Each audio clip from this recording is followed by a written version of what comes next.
ഇവിടെ ഓരോ സന്ദർഭങ്ങളിൽ പ്രതിസന്ധികൾ ഉണ്ടാകുന്നത് മനുഷ്യന്മാരെ പരീക്ഷിക്കാനും നിലപാടുകൾ തിരിച്ചറിയാനും തന്നെയാകുന്നു എന്ന് തന്നെയാണ് ഇസ്ലാം മുന്നോട്ട് വെക്കുന്ന ഒരു സന്ദേശം. ആർക്കാണ് മംഗളം? ഒഴുകുന്നവരോടൊപ്പം ഒഴുകുന്നവർക്കല്ല, പോകുന്നവരോടൊപ്പം പോകുന്നവർക്കല്ല.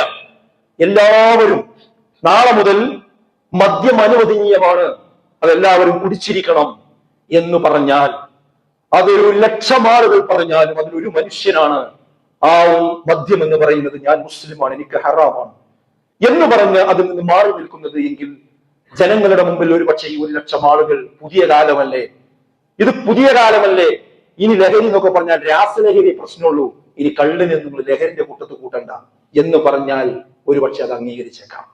പക്ഷേ അല്പം മത്തുണ്ടാക്കുന്നത് എന്താണോ അത് മുഴുവൻ ലഹരിയാണ്, അത് ഹറാമാണ് എന്ന് പഠിപ്പിച്ച ഒരു വിശ്വാസിയെ സംബന്ധിച്ചിടത്തോളം അയാൾ അതിൽ ഉറച്ചു നിൽക്കും.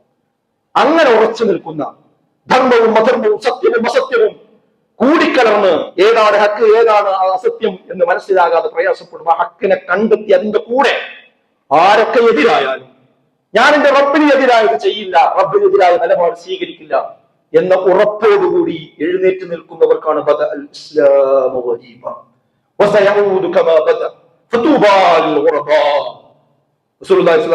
ഇസ്ലാം വന്നത് അപരിചിതമായി കൊണ്ടാണ്.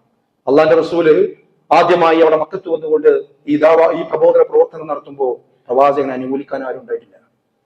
പിന്നീട് എതിർക്കാനാണ് ആൾക്കാരുണ്ടായത്. കൂടെയുള്ള കുടുംബങ്ങളടക്കം പ്രവാചകനെ വിട്ടുപോയി. പക്ഷെ റസൂലുള്ള ആ കലിമത്ത് തൗഹീദുമായി മുന്നോട്ട് പോയി. പിന്നീട് എന്താ സംഭവിച്ചത്? മക്ക ഫത്ഹുണ്ടായി. ഇനി അള്ളാന്റെ റസൂൽ പറയുന്ന ഖിയാമത്ത് നാളിലേക്ക് അടുക്കുമ്പോഴും എന്ത് ചെയ്യും? അതേ അവസ്ഥയിലേക്ക് ഇസ്ലാം തിരിച്ചു പോകും. ഇസ്ലാമിലുള്ള കാര്യങ്ങൾ ആര് പറയുന്നുവോ അവൻ അപരിഷ്കൃതനാണെന്ന് പറയും, അവൻ താലിബാനി ചാപ്പ കുത്തും, അവൻ മോശക്കാരനാണെന്ന് പറയും, അവൻ തീവ്രവാദിയാണെന്ന് പറയും, അവൻ ഭീകരവാദിയാണെന്ന് പറയും, അവൻ ഇസ്ലാമോഫോബിയ ഉണ്ടാക്കുകയാണെന്ന് പറയും. അങ്ങനെ വളർന്നിട്ട് ആക്രമിക്കും. ആ ആക്രമങ്ങളും കാര്യങ്ങളും ഒക്കെ വരുമ്പോഴും അതിൽ ഒറ്റപ്പെട്ട് ആ സത്യത്തിന്റെ ശബ്ദം ആര് പറയുന്നുവോ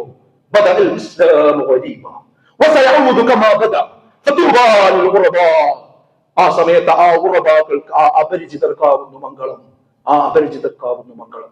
സുഹൃത്തുക്കളെ, എന്നും ജീവിക്കാനുള്ള ഈ ദുനിയാവിലാണ് പരലോകത്താണ്.